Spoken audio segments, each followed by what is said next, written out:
Queridas hermanas carmelitas, comienzo expresando mi gratitud por esta invitación después de 2 años de ausencia,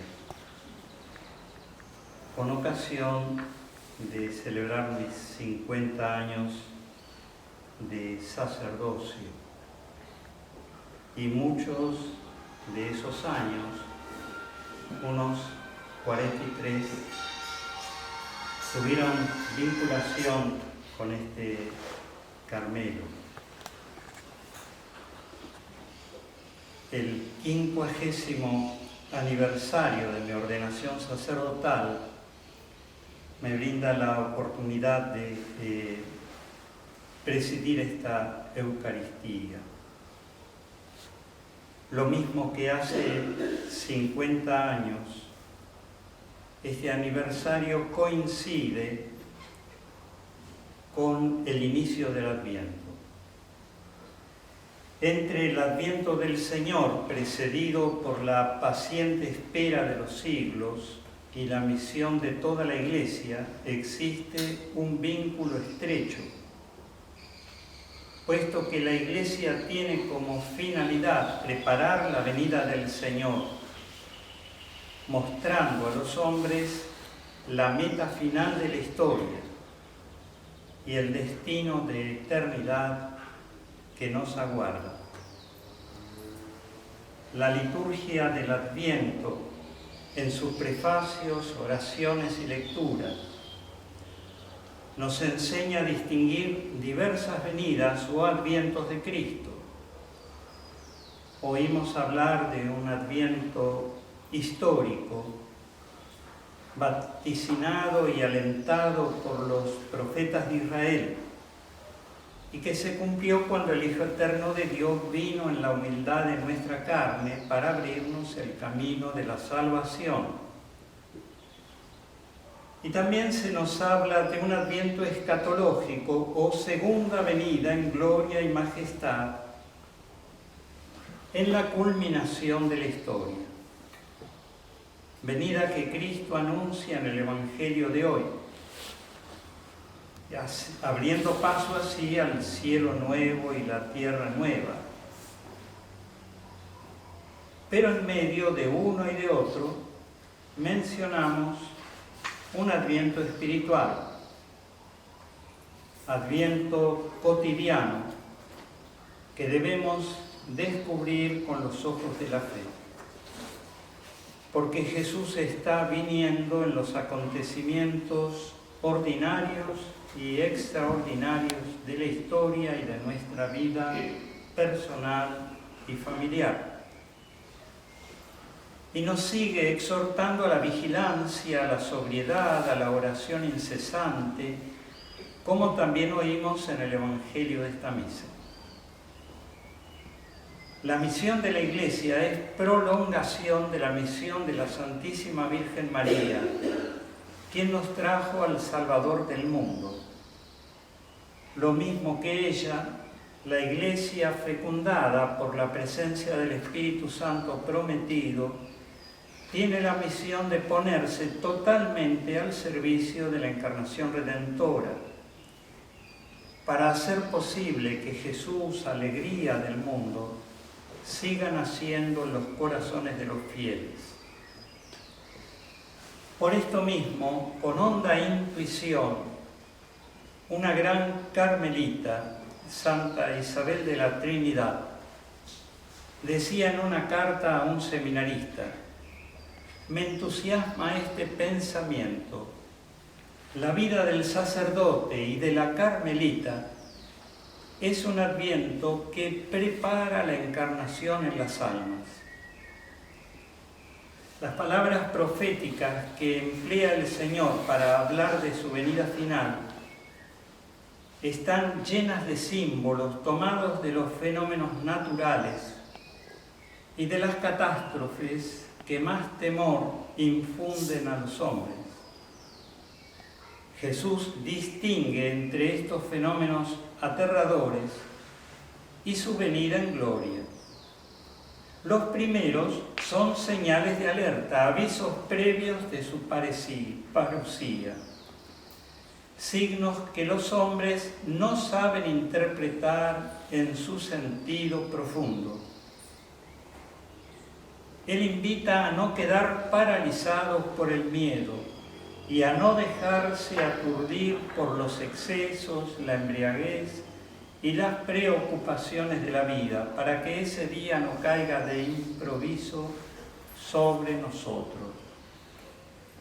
Y también invita a la alegría de la esperanza que supera el miedo. Cuando comience a suceder esto, tengan ánimo y levanten la cabeza porque está por llegarles la liberación. Este anhelo de la venida del Señor y de su reino era característico de la Iglesia primitiva y quedó incorporado en la celebración eucarística, donde después de la consagración anunciamos la muerte del Señor y proclamamos su resurrección hasta que Él vuelva.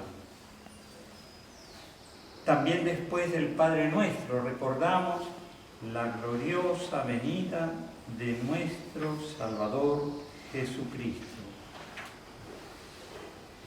En esta fecha que trae para mí tan intensas resonancias y rodeado por la caridad de esta comunidad y de la Iglesia de Mar del Plata, que sigue estando en mi corazón de obispo emérito, deseo compartir con ustedes solo algunas de las lecciones aprendidas a lo largo de estos 50 años. Unas pocas reflexiones que sean de mi parte como desahogo de un corazón lleno de gratitud. Y para ustedes redunden en provecho espiritual. Hablar de 50 años de vida sacerdotal significa mencionar un número muy grande de años. Todos ellos unificados por un mismo ideal que los llenó de sentido. Cuando los esposos celebran 50 años de vida matrimonial, hablan de bodas de oro. Pero la expresión se aplica también como metáfora al vínculo de todo hombre con una actividad determinada, sobre todo si ésta ha implicado una dedicación convencida, una entrega animada por el amor.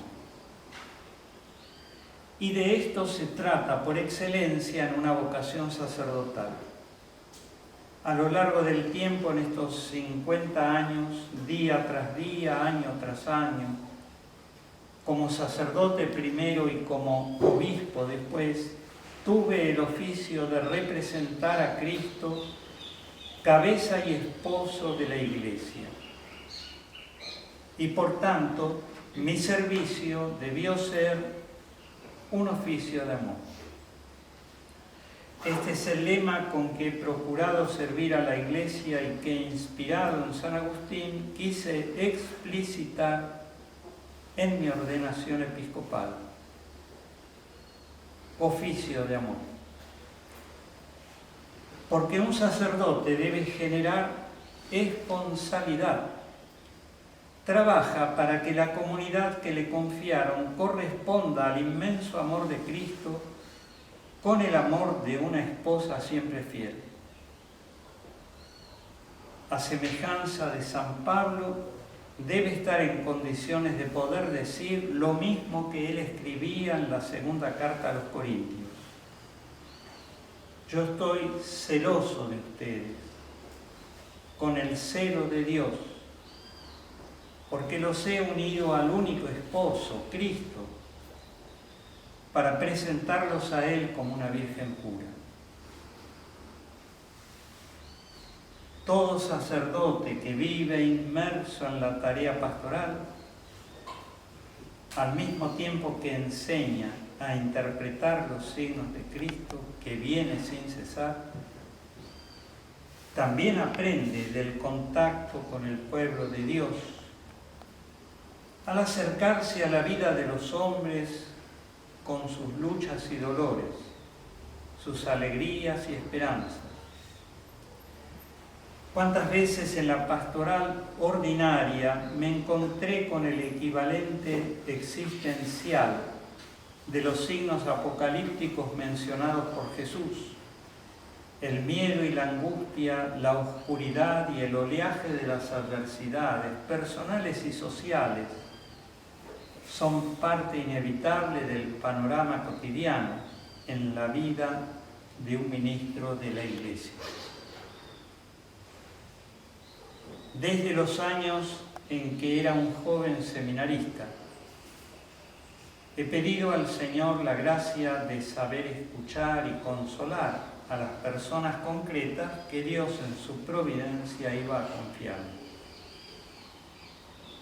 Esta fue una luz recibida del inolvidable Monseñor Pironio, segundo obispo de Mar del Plata, y antes rector del seminario de Buenos Aires.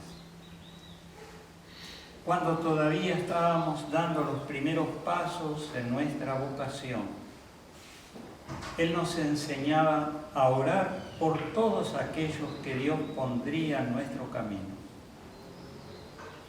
En este servicio pude ver con frecuencia todo el bien que puede hacerse al escuchar y entender al que se siente como una mecha todavía humeante o una caña quebrada por la vida.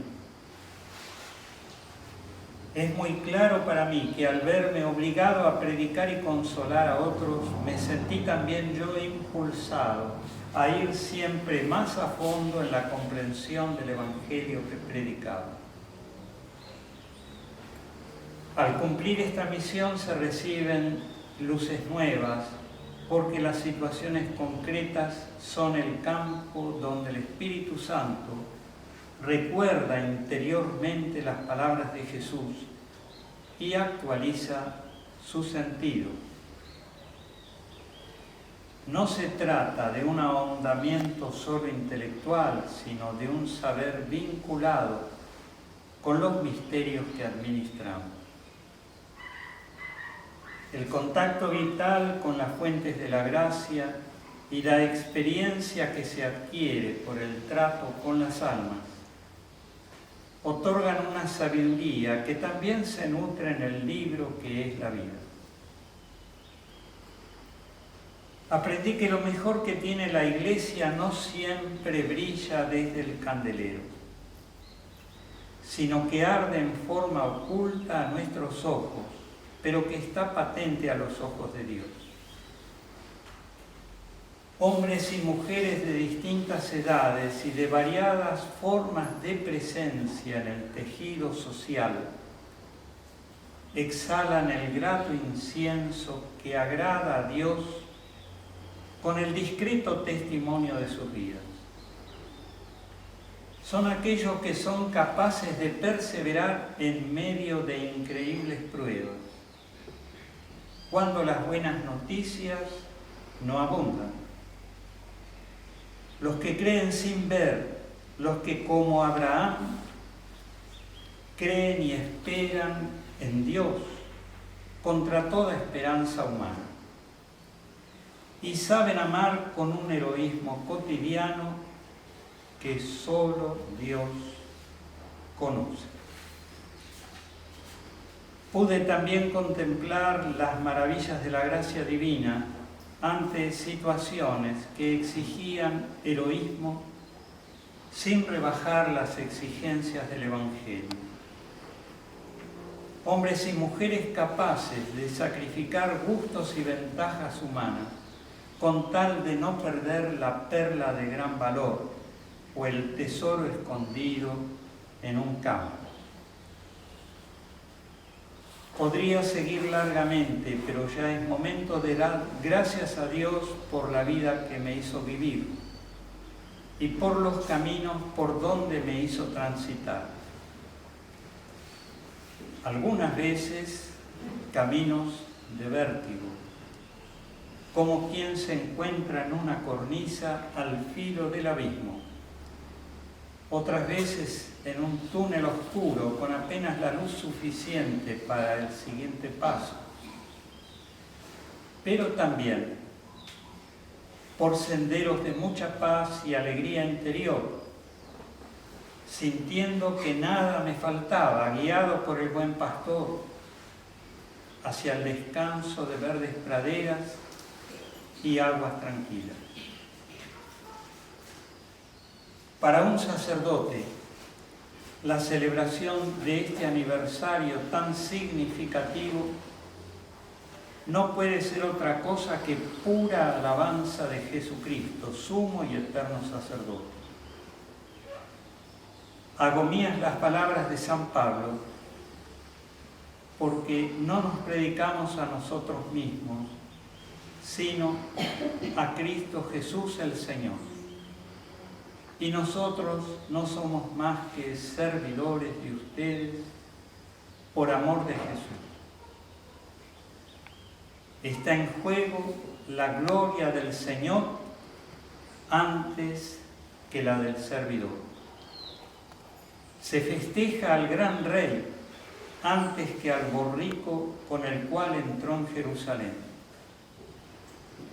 Es fiesta de aquel sin el cual nada podemos hacer y no alabanza del pobre instrumento humano. Celebramos al tesoro inapreciable que quiso derramarse en una frágil vasija de barro, como decía el apóstol, para que se vea bien que este poder extraordinario no procede de nosotros, sino de Dios. El amor a la Virgen María me acompaña desde siempre. Lo aprendí primero en mi casa y luego se ahondó en la parroquia de Nuestra Señora de Valvanera, donde me formé. Gracias a Monseñor Carreras, apóstol entusiasta, verdadero modelo de pastores y guía de mi vocación. La Virgen María ha sido el regazo materno donde se refugió mi vida en mi largo itinerario hacia Cristo. Ella es también el espejo donde toda la Iglesia se mira para descubrir su verdadera identidad y el rostro de la belleza inmaculada con que Dios quiso dotarla. De María y de la Iglesia quiero decir las palabras que el Salmo 136 aplica a la ciudad santa de Jerusalén. Que se me pegue la lengua al paladar si no me acuerdo de ti, si no te pongo en la cumbre de mis alegrías. La Iglesia ha sido mi casa y mi familia, mi madre y mi maestra. A ella le debo todo bien. Por la gracia del sacerdocio y del episcopado, también la amo con el amor esponsal del mismo Cristo. Esta diócesis marplatense, con sus rostros e instituciones, ha quedado para siempre en mi corazón, en mi recuerdo y oración cotidiana. No puedo extenderme como quisiera para expresar gratitud a toda mi familia pastoral y espiritual. Debo concluir y lo hago leyendo estas palabras escritas por mí hace 50 años durante el retiro espiritual previo a mi ordenación sacerdotal. Tú conoces mi debilidad, yo conozco tu misericordia. Que la hora de mi muerte sea la plenitud y consumación de mi sacerdocio, al participar de la tuya, la hora sacerdotal por excelencia.